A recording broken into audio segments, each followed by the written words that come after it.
ولی کے پہچاننے کے لیے کرامت شرط نہیں ہے، کرامت ایک ذریعہ ہے، ضروری نہیں ہے۔ کتنے اولیاء ہیں جن کی کرامات ہمارے تک نہیں پہنچی لیکن وہ اللہ کے ولی ہیں۔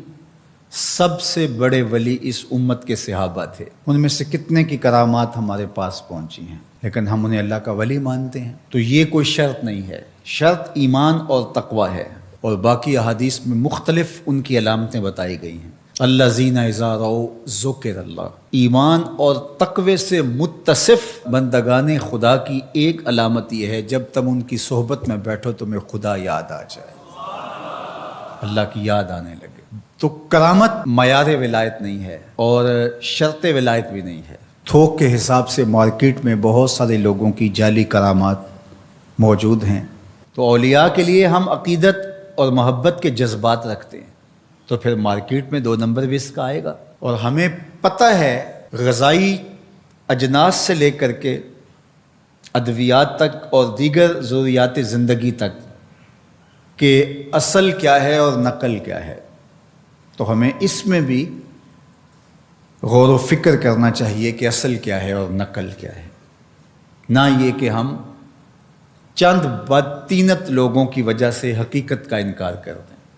تو آج بھی کچھ لوگ ہیں جو کہتے ہیں جی چھوڑو، ہم نہیں مانتے کرامتوں شرامتوں کو، اس طرح کے لفظ بولتے ہیں، جبکہ کرامت کا من حیث الکرامت انکار کفر ہے۔ اگر کوئی کہے میں کرامت کو ہی نہیں مانتا تو یہ کفر ہے۔ وہ کرامتیں جن کا بیان قرآن مجید میں موجود ہے، جس طرح آصف بن برخیہ کا تخت بلقیس لانا، حضرت مریم سلام اللہ علیہا کے حجرے میں بے موسم پھلوں کا آنا، اصحاب کہف کا 300 سے زائد سال کا عرصہ سوئے رہنا کھائے پیے بغیر، اور رب ان کی کروٹیں بھی بدلتا رہا، یہ قرآن میں مذکور ہے۔ تو اس کا انکار بھی کفر ہے، قرآن کا انکار لازم آتا ہے۔ اگر کسی کرامت کا بیان حدیث متواتر میں ہو تو اس کا انکار بھی کفر ہے، لیکن ایسی کوئی کرامت نہیں جس کا ذکر حدیث متواتر میں ہو۔ البتہ احادیث مشہورہ اور احادیث احاد میں کرامات کا بیان موجود ہے، تو ان کا انکار بھی گمراہی ہے۔ جس طرح وہ 3 لوگ جو غار میں پھنس گئے تھے، انہوں نے پھر دعائیں کی اور پتھر ہٹا۔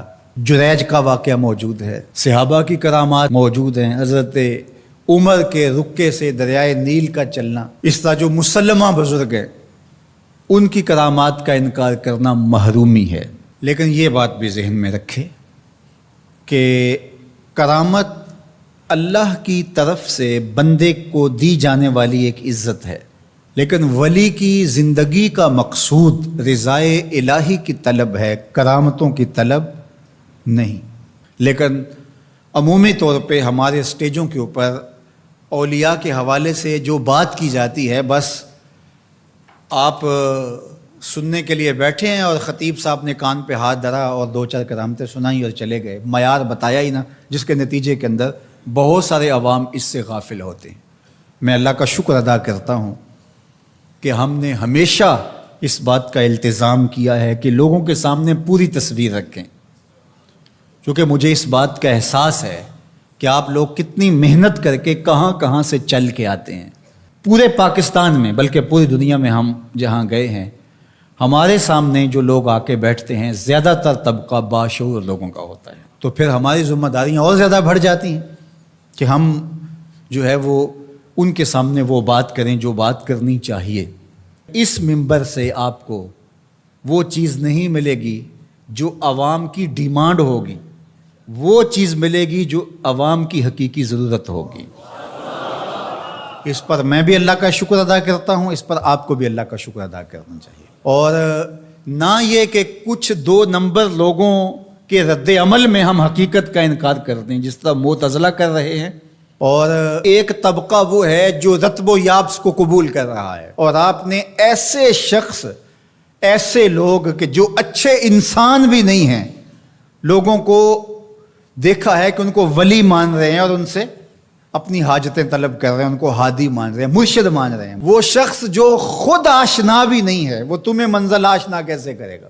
میں کتنے لوگوں کو جانتا ہوں جن کو فہم دین ہی میسر نہیں ہے. یہ میں ان لوگوں کی بات نہیں کر رہا جو منہ دراز ہیں اور بالکل ننگ دھڑنگ ہیں، ان کی بات نہیں کر رہا.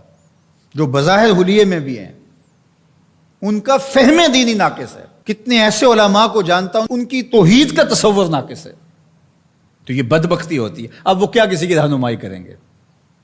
جو خود ڈوب رہا ہے وہ کسی کا ہاتھ کیسے پکڑے گا؟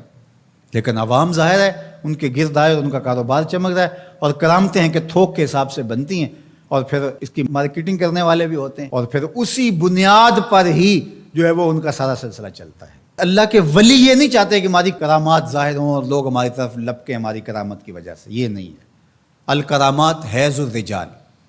جس طرح عورتیں ایام مخصوصہ کو چھپاتی ہیں، اللہ کے ولی بھی چھپاتے ہیں. وہ نہیں چاہتے کہ ہم اس حوالے سے جو ہے وہ پہچانے جائیں. باقی دور موجود کے اندر کسی صالح متقی شخص کی کوئی ایسی بات سامنے آئے تو شریعت کے میزان پہ پرکھا جائے. اگر وہ شریعت سے متصادم نہیں ہے تو مان لینے میں کوئی حرج نہیں ہے. لیکن اگر کسی کی سمجھ میں نہیں بھی آتا تو فرق نہیں پڑتا.